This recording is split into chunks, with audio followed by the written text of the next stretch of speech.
Community Risk Reduction Week is all about empowering our residents with resources to stay safe.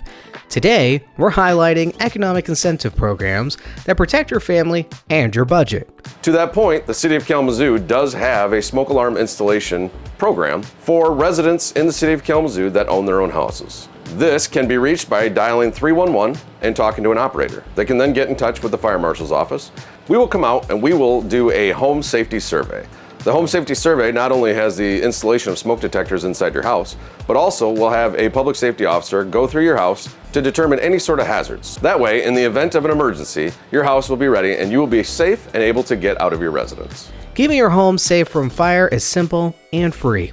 And safety doesn't stop at your home. Our community policing unit also hosts an annual car seat checkup event, where certified officers ensure your child's car seat is properly installed. Or they'll do it for you and walk you through the process step by step. Programs like these are designed to keep your family safe and secure, and at no cost to you.